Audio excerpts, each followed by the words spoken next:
Can we have a little prayer for us this morning? Maybe everybody can hear us and we're not lip syncing this time. So as you come back in, just let us know if let us know if you can hear us. Somebody apparently was doing something from behind the scenes somewhere else. Maybe that was the problem, but I between you and I on technology, man, I tell you, It's gonna be my death. I used to tell our good friend Justin Clayton that when y'all put me in the grave, just make somebody puts it on the gravestone that here lies a guy that lost about 10 years due to audio issues. guess So I what? hear myself talking Yeah, because in the we're up background. now. Yeah, we're Yeah. up, and again, we're getting. Gannon said we're up now. I don't know, man. It is a wild world we live in. Hey, thanks to all of you to let us know that we just didn't continue to sit there and act like we were mouthing to everybody, or not act like, but just mouthing to everybody. So you can actually, hey, but y'all may have enjoyed it more. Maybe that's why the viewers were going up. Maybe we're like, hey, we don't mind watching them talk. We just ain't got to listen to them. But anyway, we are going to talk about. We're pretty much on time too, so that was okay. Sometimes you get a penalty every once in a while, so we'll get started back. Playoffs portal Power Four. We're going to talk about today. A lot of big linemen getting in the portal from all over the country. Auburn's got to get some tackles. Obviously, they got to get a quarterback. We talked that one ad nauseum. We'll talk about some of those. But, the playoff part of the deal, Randy, and you and I were kind of going back and forth yesterday before we had great experience with technology.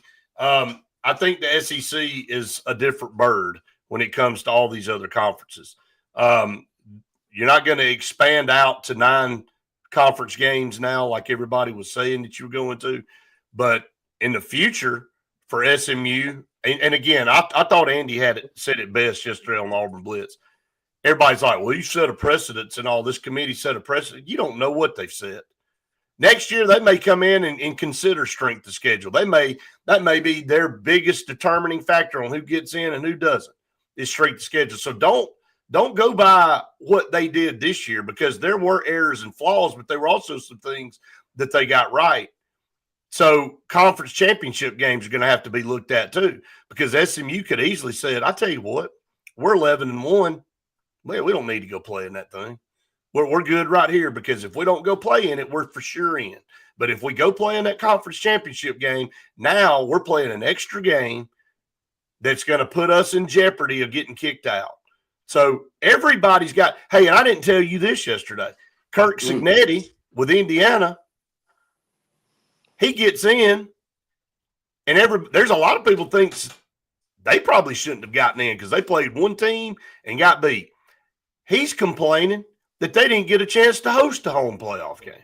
I mean, so everybody's complaining and bitching. It doesn't matter if you're in or out or on the outside or wherever you are. I mean, everybody seems to be complaining about something, but the Alabama fans are definitely complaining because they're 9-3.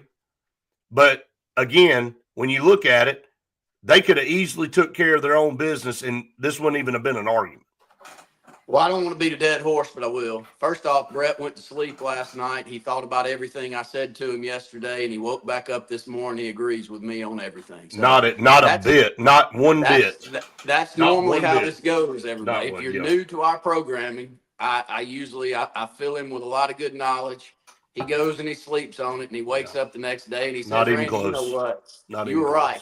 right. There's no reason for Auburn to play anybody tough out of the conference. It doesn't do us any good.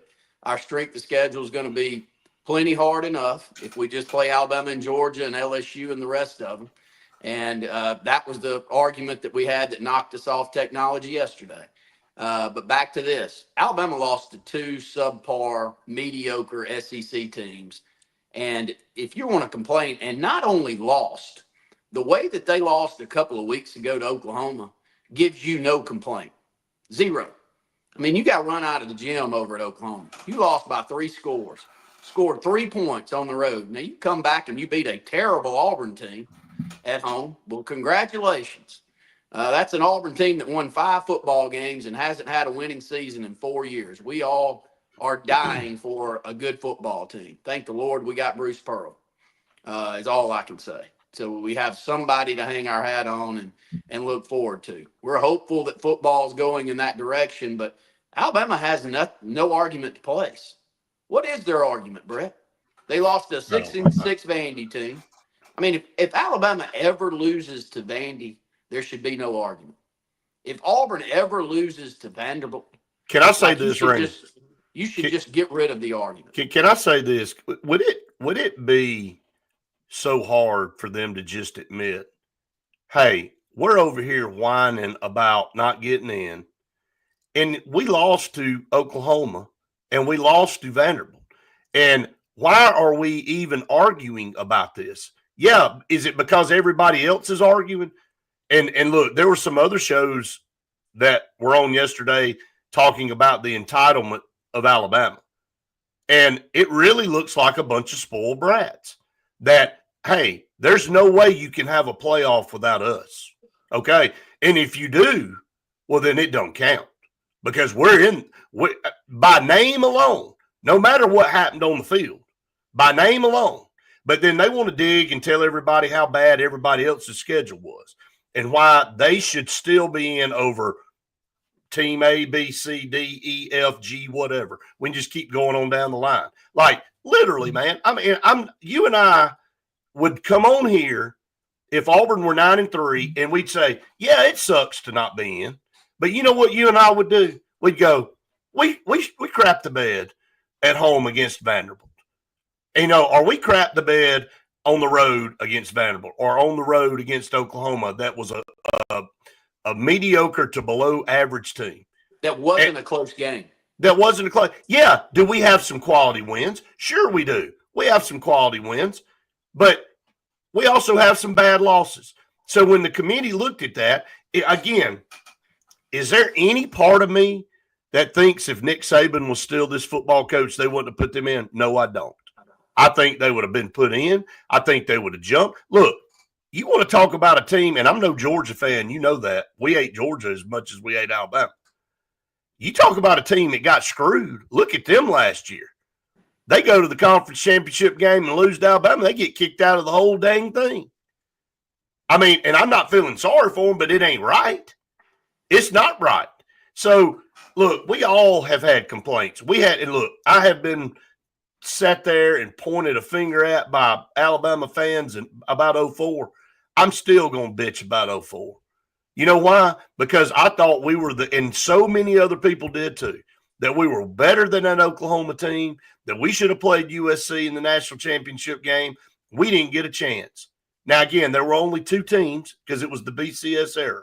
But at the end of the day, I can still feel angst and I can still be pissed off about 04. Don't tell me I have no right to feel bad about 04.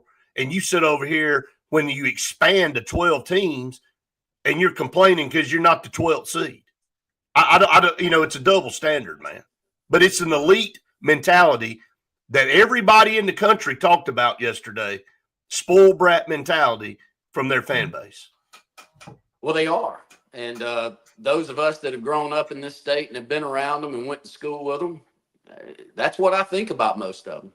And I always have and I always will, I'm guessing. But here's what I really do believe if we were sitting on here and Auburn was 9-3.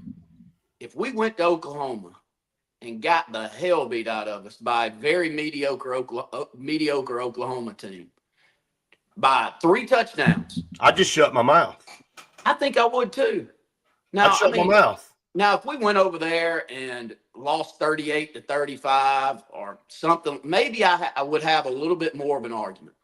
But only a few weeks ago, you just went and scored the least amount of points that you've scored since the early 2000s. First off, Nick Saban would have never put an offensive team out there that looked like that, Brett. There's no chance in hell. So you wouldn't have had to worry about whether Nick Saban would have gotten in the playoffs. He'd have gotten in the playoffs with his squad. He'd have never missed a 12-team playoff. No chance. No chance. I mean, has he lost? When's the last time he lost 3 games? 2010? Yeah, well, yeah, it was 2010. Yep. I mean, and that's one of the best teams in the country that year. I think it may have been their best team. It was one of their more talented teams for certain. They went to the bowl game and just obliterated whoever they played. Well, we were getting killed and had to come back and win it somehow. To me, that was the most impressive Iron Bowl win ever for Auburn, because on the road to that team, and you come back and win. But anyway, go ahead. Well, that was it. You know, I don't want to beat a dead horse. I'm kind of. But I think it's worth the time to talk about, though, because you know what? We've been pointed at for years. You know, look at 2017. I'll bring that up.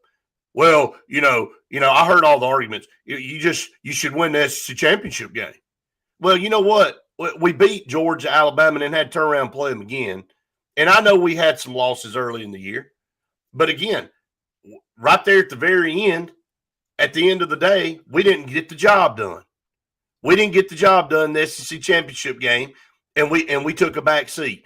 And we were upset about it because we had a great year, but we knew we didn't do enough earlier in the year. Okay? So if anybody wants to go back and rewind way back then and look at those shows that we did, we all said, yeah, it sucks not to get in. We were right there. Kerryon Johnson was hurt. If he'd have been healthier, probably would have been a different game. We played Georgia pretty tough in the dome anyway, and it's hard to beat somebody twice like that, especially within 2 weeks of each other. But we took our medicine. They can't take their medicine, man. They cannot for 1 year go, you know, we really don't have an argument here. We really did lay an egg. But even though they lay eggs, they still want to get in. Although I was told multiple times before this expansion by Alabama fans, hey, well, you just got to win your football games, and it all take care of itself. You ain't got to lobby if you just win. And no team with more than 2 losses should ever play for a national championship. And when we get to that point, then the thing's watered down, and let's just let everybody in.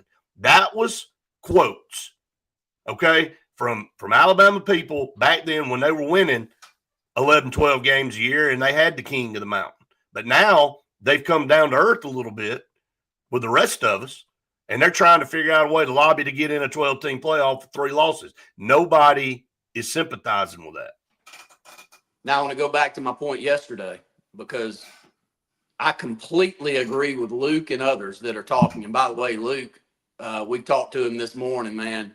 Losing does not hurt you when it comes to podcasts and eyeballs into what you're doing. I mean, Luke's doing a tremendous job with Locked On Bama. And yes, he irritates a lot of Auburn fans, but that's what we try to do. I mean, we want to have a real conversation back and forth on what we believe. Brett, you and him can have some of the best rants back and forth that you ever could want. But I 100% agree with him. The strength of schedule does no good right now. It does Alabama and Auburn no good to go and play someone really tough out of conference. Now, if college football wants that, if that's what they want us to say, then so be it. But he's 110% on target with that. Why in the hell would Auburn want to go to Penn State in a couple of years? Why in the world would we ever want to go play Ohio State if the end goal is to make that 12-team playoff? And what's your end goal, Brett? Is your end goal to win an SEC championship or have Auburn make the playoff in the next year or two? It's just to make the playoff. That's the goal. I want to make the playoff. I'd love to win the SEC championship, but Auburn, since we've expanded to 4 teams, has not made any of these. I would like for that to happen in the next couple of years, and I think with the amount of players that Hugh Freeze is bringing in, if they can coach them up at all, we should be able to get into the top 12. But I do not want to see us lose on the road at Baylor early in the year next year, and then we reel off a whole bunch of wins, and it costs us later on to not get in. I don't want to see that. Well, let's analyze this thing from a couple different points. It's not that nobody saw that point. I think that's about as common sense as it comes. All of these games prior to this, until you knew what this committee was going to do, you didn't know any of this, okay? So that's an element out there of unknown. So we've all been doing this for years. The Cal games were scheduled for 10 years. Okay, we scheduled the Cal games back in 2012 and 13, the home and home. All right. Alabama's Wisconsin game had been scheduled for forever. All right. All of these non-conference games, and we did it because not necessarily because we thought a committee was going to hold it against us or give us benefit. We did it because we wanted to create some opportunities for fans to go on the road and us to play some schools that we normally wouldn't be able to play. All right. But we got that part out of the way. Now, fast forward past Sunday. The committee did what they did based on wins. And again, I said this yesterday till I was blue, white, red in the face. Every schedule's not going to be created equal. Every conference is not equal. The SEC is always going to be tougher. It's tougher today. It's going to be tougher in 20 years. So the way you approach your schedule making moving forward in the SEC probably will be different than what you do in the ACC or the Big 12. Now, again, if I'm in the Big 12, my conference schedule alone is not tough enough. I need to go out and show that I can play at Notre Dame, or I can go somewhere and do that. Notre Dame's an independent school. They need to go out and make a schedule that warrants somebody looking at them getting in. So I'm not going to say that they're going to sweep strength of schedule completely out the door. I think there's going to be some of that that's in there. But the point is, what I was trying to make yesterday that kind of was a gray area, I guess, is that the SEC schedule's tough enough. I get that. And we haven't been scheduling a bunch of really, really tough games anyway. Now, our mentality will be different, but our non-conference schedule this year was Cal at home. We had just beaten them on the road. They're not some world beater team. They're a named program, but they're not a very good program right now. It's in the current state. New Mexico, Alabama A&M, and La Monroe. That's our That's what you're saying, and everybody else saying that your non-conference schedule is probably going to look like permanently moving forward. And I have no problem with that because I used to say all the time, as grueling as the SEC is, we need some cupcake games. You need some games where your fans can bring their family, their whole family, 4 or 5 people, and it doesn't cost them $1,000 to come to the game by the time they park, eat, and buy tickets. So a La Monroe game may be the only game that somebody out there can bring their kids to.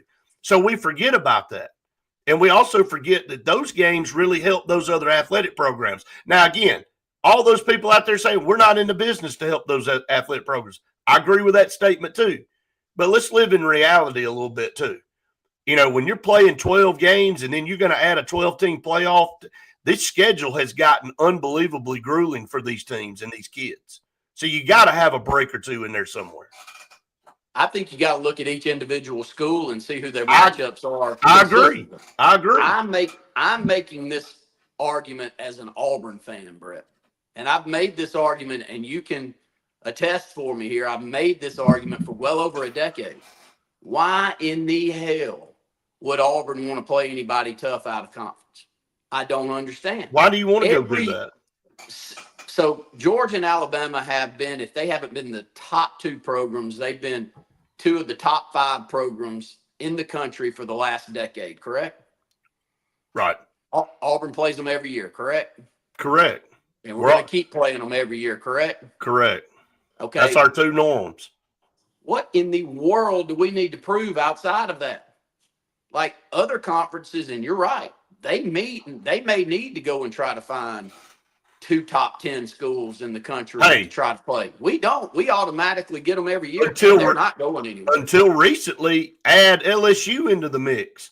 Yes. I mean, you look at the teams that Auburn had, there is no question that Auburn, how many times did we go on the air, Randy, and go, well, Auburn's got the number 1 toughest schedule in the country again. You know why? Because it was the natural built-in teams that Auburn had on their schedule, LSU, Georgia, and Alabama, namely being the top 3. And then when Ole Miss got better, you add them up there. And then we rotated Tennessee on, and we'd rotate Florida on. I mean, nobody in the country was playing a tougher schedule than Auburn. So, no, you're exactly right. And that's kind of what I was saying. Everybody ought to look at their own resume. So, Indiana, if they had not gotten in this year, they should have probably said, we're going to have to do better than this if we want to get consideration. And moving forward, they may. It may not be enough next year. And everybody goes, well, last year it was good enough to get in. You better not rest on your laurels. You better not think you've got this thing figured out.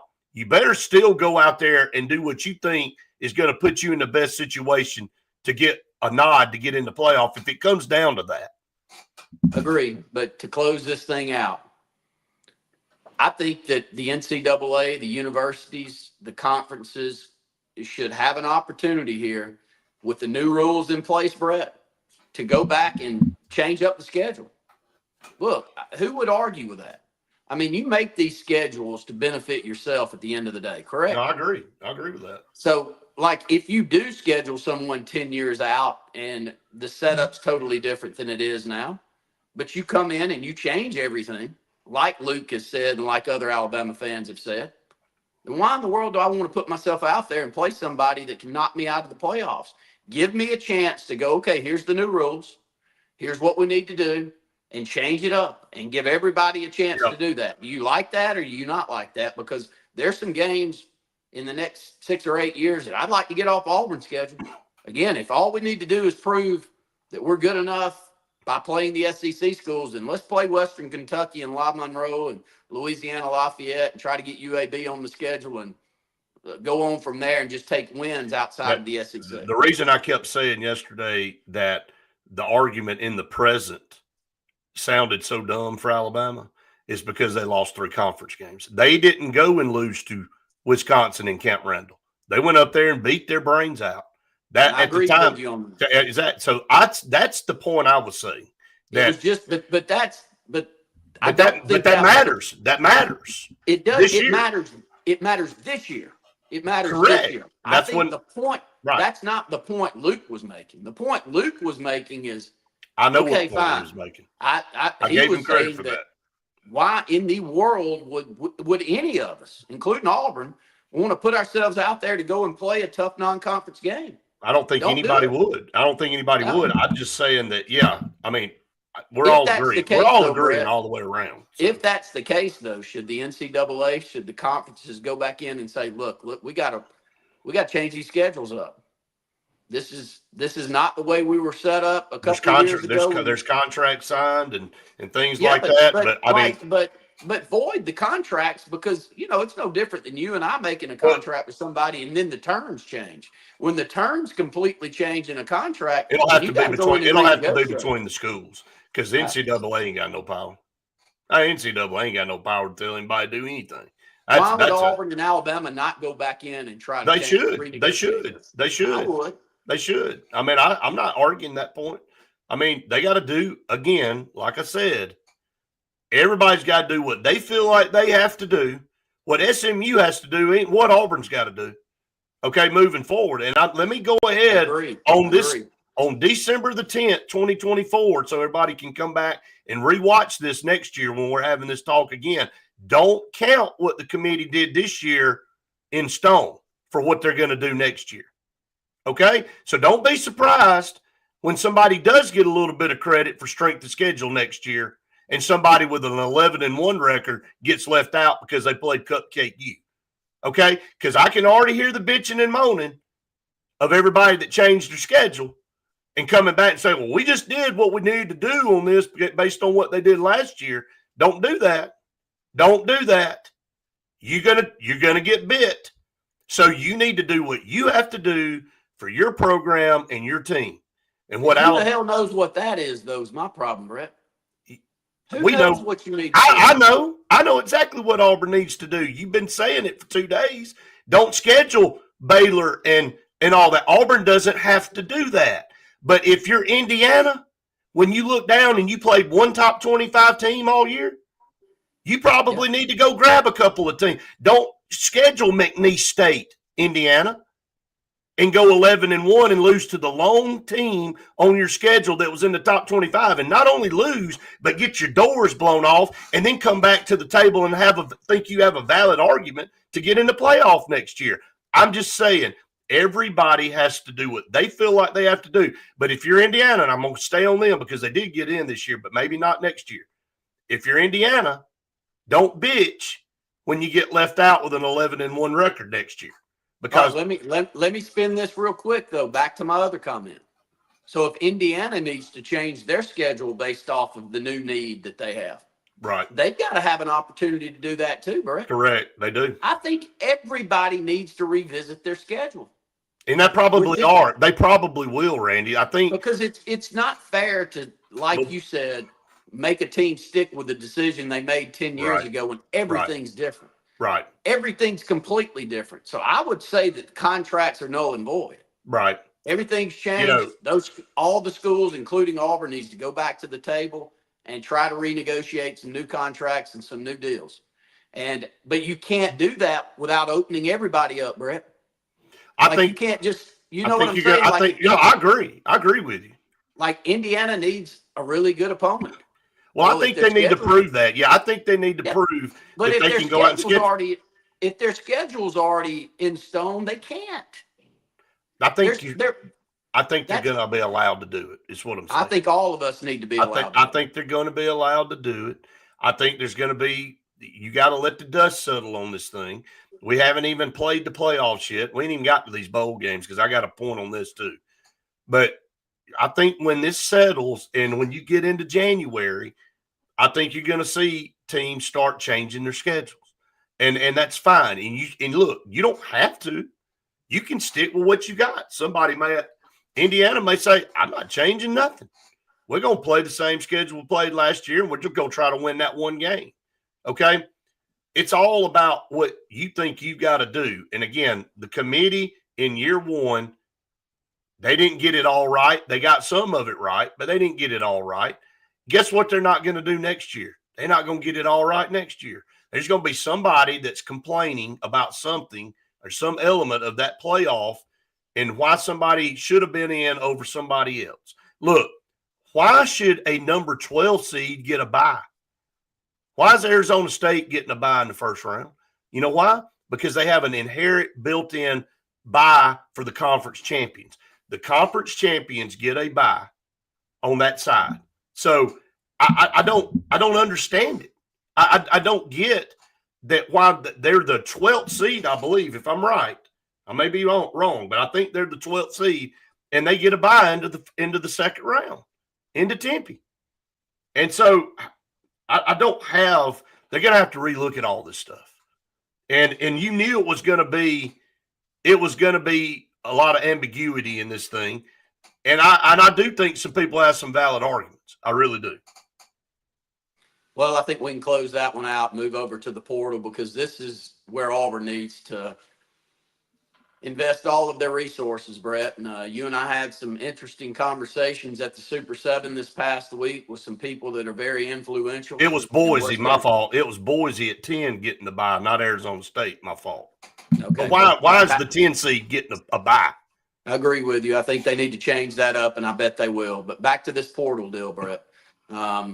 I was saying we had some really good conversations with some people that are very influential with what's about to go on with Auburn. And I left thinking to myself that Auburn's going to have all the resources they need to go and compete with anyone that we need to compete with. And I know that you left with the same conversation thinking the same thing, Brett. And that's very important. When you bring up offensive linemen hitting the portal and Auburn's need, why would you not enter the portal if you're an offensive lineman, if you're at a mid-tier school and you've had a really good year, Brett? Do you know the value that you hold on the NIL market if you're a top-tier tackle that, say, played at McNeese State or Murray State, or I can keep going, and they've proven themselves and they look the part, and NFL scouts are already looking at them, and they've had a couple of good years at a mid-tier conference school? Your value's through the roof. So, I mean, of course you're going to enter the portal, but Auburn's got to be very competitive with other teams that are going to need a tackle too. Everybody needs a tackle. I mean, I bet Alabama would take a tackle. I bet Georgia would take a tackle if you go get them. So you've got to be able to throw big money around to get those type of guys. You like that or dislike it all you want. But it's back to the Cam Ward conversation you've had all off season, leading into the season, and now you've talked about it nothing but that all season for Auburn. You can't miss whoever you consider the best portal quarterback. Auburn's got to throw whatever dollar amount they need to at that guy. That's like priority numero uno. We can talk and we can hope that we hold on to all these guys that are currently on the roster and pick up a few more guys and let's keep looking at this 2026 class and close strong with them and just kind of compound one top 10 class on top of the next. Hell, all that sounds great. But if you don't go get a Cam Ward or someone in the portal, or be damn certain that Deuce Knight's the guy that you think can turn things around in the short term, because there's a few SEC schools already that have true freshman quarterback that have turned overall offensive output for those schools based off of their play. So I'm not saying Deuce Knight can't, Brett. I don't have a lot of confidence in year one that he's going to turn it. So you are absolutely rolling the dice again if you do that. Whatever dollar amount it takes to go get the Cam Ward of this year is priority number one. And everything else that we talk about is so far behind that conversation for me that it's almost not worth talking about. I'm not saying I don't want us to get tackles. I'm not saying that I don't notice that Auburn needs some warm bodies on the defensive line to add to the ones that we've left that we went in the portal and got last year. I get all that. But hell, none of it does any good if you don't get the right quarterback in place. Zero. Nothing. Zero of it. I mean, we all can sit here this morning, and I think everybody has agreed 1,000 times that Auburn would probably have been in the playoff talk with Cam Ward. I mean, we had a top 15 defense. We had dynamic playmakers on offense. We just had piss poor quarterback play, and not all on him. But we had some poor offensive play calling too. But when you got a dynamic quarterback, he can make up for things. He can make up for deficiencies. Let's be honest about it. The Cam Newtons of the world, the Nick Marshalls of the world, the Malik Willises of the world, they can improvise, right? The Marcel Reeds of the world, they can do things that other people can't do. Bo Nix, yes. Guy, we just keep going on down. Dylan Gabriel. I mean, all those guys, when plays break down, they can do things other people can't do. So we had Peyton Thorne, who could not make plays when we needed to have him make plays. And so that's the difference in 5-7 versus 9-3, or maybe even 10-2. Because you look at the teams we lost to, and again, I'm not going to go back through all of them, but there were 5 games Auburn easily, the five of those losses easily could have been wins. Easily could have been wins. Okay, I mean, Cal's terrible. Missouri was not very good when we played them. We knocked their quarterback out. Vanderbilt came into our place and beat us 17 to whatever it was. Terrible. I mean, it's bad games that you lost. It's not like you lost to Texas and, you lost to Alabama and Georgia, but you didn't lose all these top-notch games. You lost to teams that you were actually favored to beat. You were the favorite to win, and you lost at home to Cal and some of these teams. So a quarterback would have made all the difference in the world, and Hugh Freeze decided to do it. And we know people that told him not to do it, to go out and get a portal quarterback, and he bucked them. And then now he gets what he gets, and we get what we get. So he's got one more chance. He's got one more opportunity to get this right. And I talked to somebody pretty influential, Randy, and you know who it is, this past week. And there is no room for error here. There is no room to screw it up. You better go get the best one out there. And there may be somebody that's not going to get in the portal. I'm going to go ahead and say this. There's a good chance you go out there and you're talking to somebody that's not in the portal and you're trying to convince them to get in the portal. And if you think that's not going on out there in this world, you're crazy. That's going on all over the place. It's going on everywhere. And you can complain and look, you and I broadcast and talk high school sports, which is the same concept. These kids in the day and age of social media know each other. They're playing with each other and travel. They're doing all these things, Brett. It's the same as these recruiting classes in college. You pick the grouping of people that you want to go play with, and you build a relationship with those guys, and you hope that there's some A personalities in the mix, like Walker White was for us with that first recruiting class. Right. I really think that he went and helped us probably close the deal on 5 or 6 guys that we may not have closed the deal on if we wouldn't have had Walker White. So maybe he's the answer in this offseason. I don't know. I'm not paid to know that. But back to the point you just made. You got to know the rules that you're playing under, and you got to skirt that gray area. And if you don't skirt that gray area, you're not going to compete with the ones that do it well. Those that really know that you're not going to. If you're sitting there waiting on somebody to get in the portal and then you go get them, then you're way behind, man. That ain't how the real world works. Look, in any job, not just talking about going out and getting a kid out of the portal or away from another school. That's how it works in the real world when you're hiring a CEO or when you're hiring a superintendent or you're hiring whatever you want to do. You seek out a head coach. You go seek out the person you think is the right fit for your program or your institution or your company. And then when you do that, you make them tell you no. And so that is how it works in the real world. A couple things real quick. The kid from Stanford is predicted to come to Auburn. You saw that yesterday. I saw all the comments too. The kid's originally from Beaufort, Georgia. That's not what Auburn's looking for, in my opinion, as far as that's not QB1. That's not what I'm not dissing on the kid, okay? But at the end of the day, and I saw all the comments from everybody, that's not what we're hoping is the one we're going out to get, the slam dunk quarterback out of the portal. Kid may be great, but you got to add somebody back to your quarterback room. You only have Walker White sitting in there right now and a kid that's not even on campus. So you got to go get somebody like Ashton Daniels, and you got to go get that home run guy too, whoever that home run guy is. And so, we can continue to talk about this over the next several days and talk about names and stuff like that because got a comment here that said you got to go get John Mateer. I mean, he would have been my number one from Washington State, but you're already hearing that it's pretty much a done deal to go to Oklahoma for him. And his offensive coordinator is going to go with him. It's a package deal. Guess what, Randy? He didn't jump in the portal and then they start talking about all that. They've been talking about this for weeks. Somebody from Oklahoma and the offensive coordinator and Mateer, this deal's probably been done for a month if it ends up happening. It just didn't happen because he got in the portal. And Auburn may have the same opportunity. They very much may have the same pitch. I don't think that all of that's played out yet, but there may be an offensive coordinator role at Auburn that you can pitch to a quarterback. But I'm with y'all. That's the type of quarterback that I'm looking for. I'm looking for somebody that I look down at his stat total, and I've said this since 2013 with Gus Malzahn, and why in the world we got away from it, I'll never understand. But Auburn's at their best in these up-tempo offenses that are RPO led. Right. We've got a quarterback that rushes the football for 700 to 900 yards. And Mateer's that guy. Nick Marshall was that guy.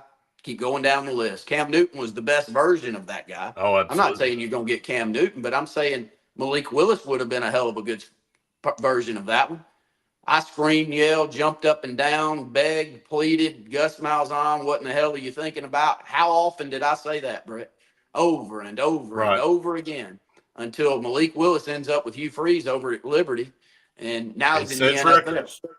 Yeah, so it's head scratching and make you pull all your hair out of your head when you know that you've got a guy like that on campus that fits that brand of offense better. But we were searching. We're always searching at Auburn. But yes, that's the type of quarter. What are the quarterbacks outside of Mateer out there that are that type of guy? I guess Jackson Arnold could be one that you could say. What's his rushing numbers? I haven't looked at it. I know he rushed for 200-something yards against Alabama. So I don't know. I mean, he got a pretty good chunk. He didn't play much this year. You got to remember. Yeah. He didn't even start against Auburn. So and maybe it was a system deal. Maybe there was some, I don't know. But I guess he's listed as a dual threat guy. Somebody like that, I don't know. I mean, there's going to be the kid from Liberty. I mean, he's a dual threat guy. I mean, he runs all around. The kid at SMU, man, I mean, they're in the playoffs, so he's not talking about getting in the portal right now. But would you be surprised if he did? I wouldn't. I wouldn't be surprised if he got in the portal after the playoffs are over for him. Well, I think SMU will find the money to keep him, but they're going to have to pony up and pay. No pun intended, right? Yeah, and they're going to be able to do that too. I mean, they're going to have to do that to hold on to a guy like that, but they will. I mean, they've got the Well, money over there in that program. yeah, They always have. they know what it takes to win now, and so they got to keep it. All right, I gotta just say a few things about this before we get off. You want to know what's not being talked about? What? Bowls. Who cares? Okay. Oh, well, my point. You talk about something that had been just cast into irrelevancy. It is the bowl games. I mean, nobody cares. And if I'm a sponsor, are you watching on Thursday, December 26th in the game above Sports Bowl, Pitt and Toledo? 2 7-5 teams at 1 p.m. on a Thursday afternoon. Well, here's the deal, though, Brett. I think we've said this over the years. There are nuts like you out there that watch all these games. I didn't watch any of them last year, first of all. But you normally have. I have, but it don't matter anymore. I know that, but this is recent for you. Well, okay, well, because I wouldn't watch them anyway. You know that. That's right. I'm not watching that. I could care less. But there's a lot of really good sports fans out there that if a football game's on and there's nothing else to do and they can bet on it, then they're going to watch it. And if they need to bet on it to make it more interesting to them, that's what they're going to do. That way they can have something to do that night. Have you and a lot of others lost that much interest that you don't I have. Why is that for you? It's completely and totally irrelevant now. I mean, they just – okay, let me add some into that mix. Players are opting out. When they find out they're not in the bowl, all right, I don't know who's going to opt out for Oklahoma. They play Navy in the Lockheed Armed Forces Bowl, which I think Navy had a great year. They were 8-3. Oklahoma fought back, got to 6-6 somehow. I mean, if you're a star player, they already got guys getting in the portal. They're not going to have anybody playing that game. They're going to opt out. I mean, you have all these different caveats now that water this down beyond belief. I mean, Georgia Tech and Vanderbilt going to be playing in the Birmingham Bowl. I mean, for Vanderbilt fans, they're probably all about it, fired up, because they don't get to go to bowls very much. But the meaning of them, there is no meaning outside of the extra practices for the teams. And, yeah, there's a contract signed, and they're going to put them on, and the TV ratings will be what they will. I don't know how anybody's showing up to watch any of this stuff. Like, literally, I used to go to bowl games for Auburn. I mean, I've been to the Citrus Bowl. I've been to the Sugar Bowl. I've been all over to watch Auburn play in bowl games. If Auburn had gotten a bowl bid this year, there is no way I'd go. I mean, because what does it matter? Because I went and made the mistake and looked like the biggest idiot on the planet against y'all when I was saying, oh, Auburn's going to go over that Chick-fil-A Bowl over here in Georgia, even though we got left out of the playoff in 2017. And we're going to show up and we're going to show everybody that we didn't want to be there. We didn't want to be there. And Central Florida beat us because it was their Super Bowl. It was their national championship game. Were we better than them? Absolutely. Did we want to be there? No, we did not. So I'm the one that had egg on the face. So I got on Twitter and that tweet that went viral when I said, I'll never make that mistake again. And Saturday Down South and everybody else shared it because I was pissed. I'm like, man, I'm not going to spend money to come over here and freeze my ass off. By the way, it was like 10 degrees in Atlanta that day. It wasn't nothing pleasant about it. And you get in there and you get dusted by Central Florida, and then you get back in the car and you drive back 2 hours. You have plenty of time to think about what you want to tweet. Okay? And I'm sick of Gus Malzahn laying eggs in bowl games. And I'm like, why as fans do we want to put ourselves through this anymore? Why don't we want to go to a game that means nothing to the players and means nothing in the scheme of things? So they tried to do that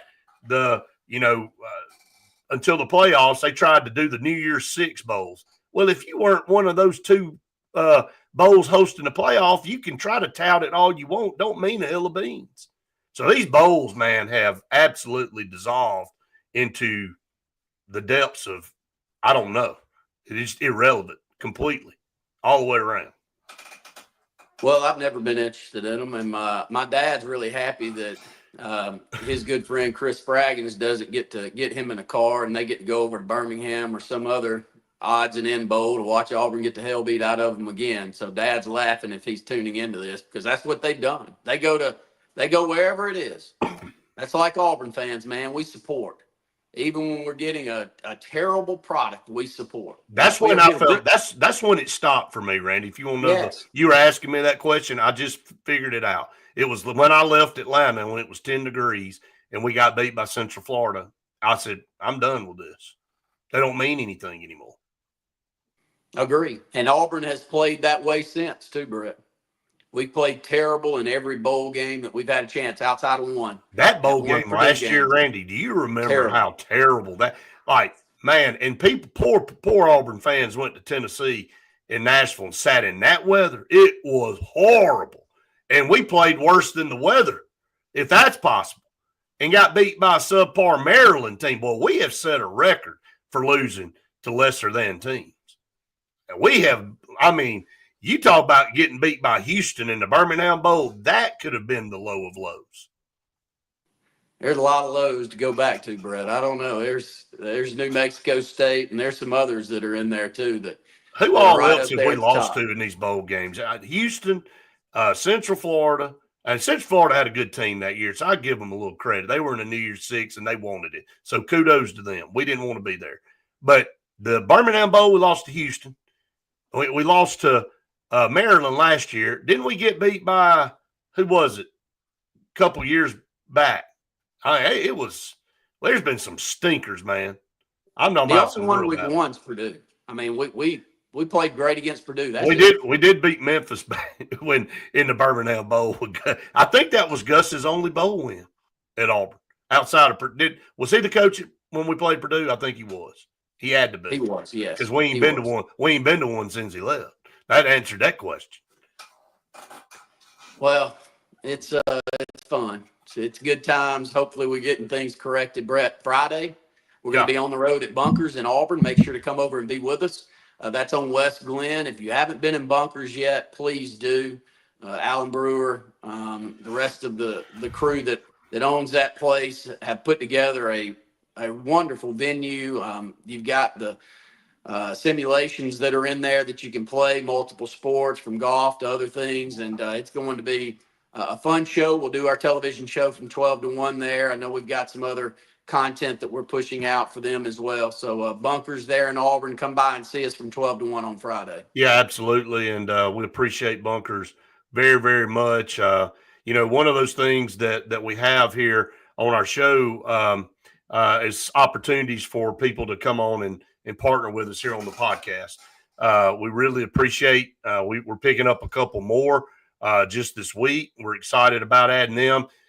We know Sensagreen is part of our program now, so I want to give a little shout out to Sensagreen for air that's cool and clean. Call Sensagreen. Wade is part of our programming, and Sensagreen though been around since 2007 for all your heating and cooling needs. Call on Sensagreen. They're the leading carrier provider here in the state. So if you need a carrier unit, make sure you go see the people at Sensagreen. Tell them Auburn Blitz sent you. And Randy, we'll be back on the air coming up here in just a few hours. We'll be on the Auburn Blitz show statewide and everywhere else. So we're looking forward to that. Yeah, definitely are. And I'm down here in Dable, Brett, and I know I keep saying that we're excited about a new venue that we're going to have in Auburn, maybe a couple. I'm really close to closing on a couple of deals over in the Auburn market with Lee Apparel and Sign Source. So not only me, if you know Brett well and you want to get a sign for your business, your school, whether it be a digital board, we're in the conversations with several schools at their stadiums on some digital boards that we're able to do. And but anything from start to finish on signage projects, we can help with Sign Source. That's 256-825-0197. Just made a post yesterday on one of Brett's accounts over with Al Dot in Montgomery. Had Governor Ivy and the rest of the Aldot crew and some new apparel, corporate apparel that we did through Lee Apparel. They were looking good in those shirts. They were looking good, and we're happy to work with anybody. So 256-825-0197 is Lee Apparel, from promos, corporate apparels, customized tees, all of the above. Give us a call here at Lee Apparel. Absolutely. All your sign needs, all your apparel needs down there in Dadeville, Alabama. We'll take care of you for sure. All right. Guys, it's been fun. Appreciate it. Hey, sorry for the false start this morning. It's not our fault. I'm going to at least say that anyway. We don't know sometimes why technology does what it does, but glad we had a great show. We always appreciate all of it. We had a bunch of comments. Couldn't get to most of them because of time, but you keep them coming in. We're going to keep going to those comments. They make the show, and they make what we do, and we really appreciate all of you out there. Go out and subscribe, as you can see below my name, to our YouTube channel. Those subscribers continue to grow daily. Go out there and subscribe. If you like our content, share it. Let everybody know about it. All right, we're going to get out of here, and we'll see you at noon for Auburn Blitz, everybody.